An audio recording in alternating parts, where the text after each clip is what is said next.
Giver. Yeah. Or Giver. Cool with that, Bob? That's great. Thank you very much. Okay, we have a question all the way from Vancouver. If I can direct your attention to the monitor here, we have someone there that wants a question from you. For you. Hey, my name's Alice, and I'm from Vancouver, BC, and I'm just wondering, how is songwriting different from writing a poem?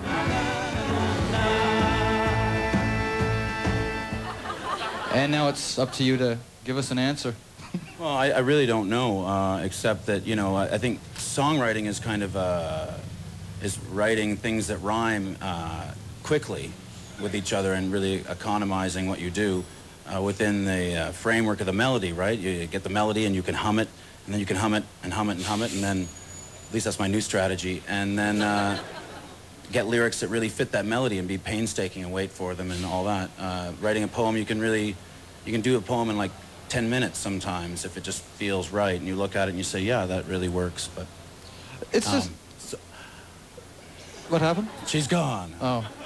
She wasn't really listening. That was I wanted just her to clarify something. Okay. That wasn't live? No. No. We don't have that much money to spend to get the satellite uplink from Vancouver. I got you know us, Gord. Well, I had another thought, but it'll... Well, looking at your career, it's interesting in that you can talk about the hip catalog this way, the 2 solo records, the book. You have made your career, as you said, out of your imagination, but I think more specifically just out of a love of words. You love words, and you love the way they sound and the way they go together and what they could mean and imply. Right. Is that true? Well, sure. I mean, they're a great way to get around. What'd you say? See? Great way to get around. You know, I watched Neil Young play the night, Greendale at the ACC. And that was all about words, and there wasn't a spare word. Every word was moving the story forward. So yeah, I loved those a lot. That was like really something. Anyone's at that show. We have a question from Thunder Bay right now. This is a phoner. Hello, caller. Are you there? Hello? Hi. Can you hear us? Yeah, I can hear you. Who are you? Dave. Hey, Dave. How's it going? Oh, not too bad. Hey, Dave. Hey, Gord. I was wondering what book you're reading right now, and if there's any authors that you kind of find inspirational. I'm reading a book of poems for Lizzie and Harriet by Robert Lowell at the moment, and the Gulag Archipelago, which Dale Morningstar from the Country of Miracles gave me. It's a required reading in this group because it mentions the Country of Miracles.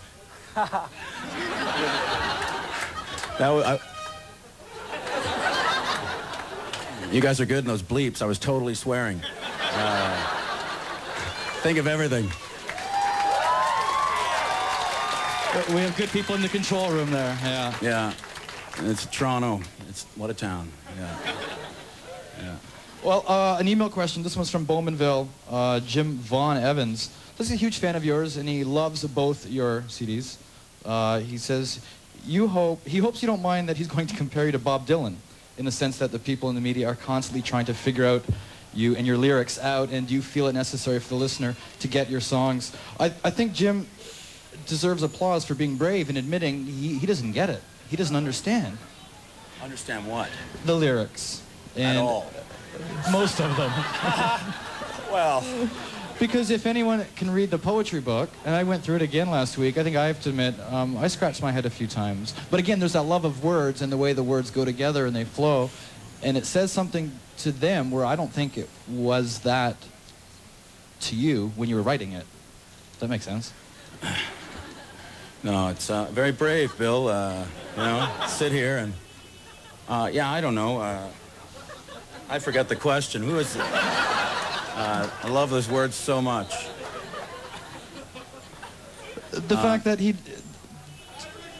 Do you feel it necessary for the listener to get your songs, essentially? Well, I don't know. I mean, you know, people like songs for a lot of different reasons, right? They, you know, they like the guitar riff, they love the drums, you know, they like the words, but not, you know, it's not a big deal for everybody, you know. So, yeah, I mean, getting them or not getting them or getting a fraction of them is cool. Sometimes I walk around with just a fraction of a song in my head, a line I can't get out, and I think that's cool, you know, because it somehow, you know, helps. May your faith give us faith. May your hope give us hope. May your strength give us strength. May your love give us love. Ah. I get that. Okay.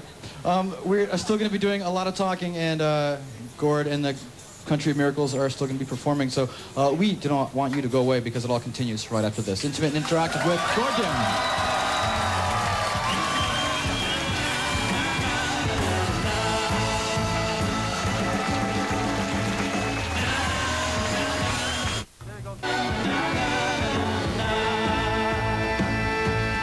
Canadian celebrity is kind of an oxymoron to begin with. I don't really consider myself to be one thing or another. I would like to be too busy sort of doing it than calling it anything.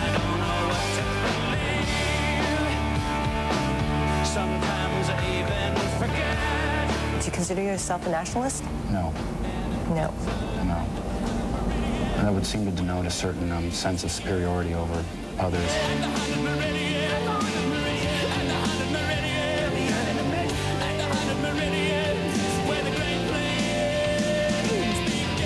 It sounds hokey and everything. You hear your place name, or you hear something about where you're at, or you relate to it somehow, and you go, yeah! And it stays with you. It's indelible.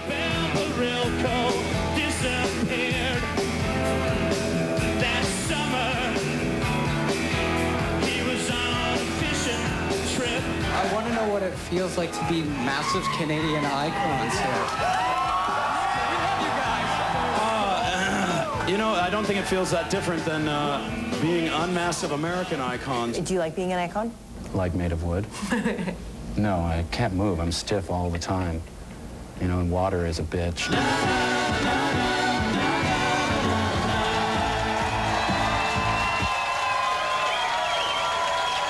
This is Gord Downie, is intimate and interactive. Still some more music featuring the Country of Miracles still to come.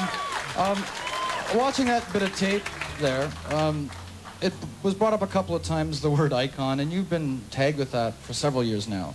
And as fast as you are to deny being one, there are thousands and thousands of people out there that still call you that. You can argue all you want, but do you at least understand why people call you that? I think I get it. No, I don't. No, I don't really. I mean, I don't really know what one is necessarily. Don't you want to ask me how much my head weighs or something like that? That's a question I can answer. 8. You have weighed it? You weighed your head? 8 pounds. Okay. Well, 14 pounds. What? Well, you know what I would love to do then? We can talk about hockey. You like the hockey? No, we can talk about anything. We can talk about anything. You got the Boston Bruins on the cap there? Yeah, that's the team. Okay. Gord, you know what we have here? We have a pencil that won't come off my You're bringing the clipboard trivia in very early on in the show. We have some hockey trivia for the Gord Downie here. We want to test your knowledge of our national pastime. Are you ready for this? And no help from the audience. I'm just checking with the band. Are we ready for this? No help from the audience. B. What was the last year Boston Bruins won the Stanley Cup? 1972, May 10th. What team did they defeat in those finals? Sorry? What team did they defeat in the 72? New York Rangers, 5 games. 2 for 2. This is, you know, there's a few people right now are, well, anyway, they're calling this T-ball. There's a few people out there right now, believe it or not, who are saying T-ball. You don't want to do the questions? I do want to do the questions, but, you know, anyway. Okay, you know what? I'm going to ask you one more question then. Yeah, no, I'm sorry, Bill. That's okay. I'm being like Marlon Brando and Lou Reed, wrapped up in one. I would say no to that assignment. I would never do that one. That would just be too difficult. How many Toronto teams, and this is just fascinating for anyone, how many Toronto teams have won the Stanley Cup? What? How many Toronto teams have won the Stanley Cup? Oh, well... Not how many times. How many teams? Well, every team is different every year. Are you talking about... Names. What? I don't understand. Clarky?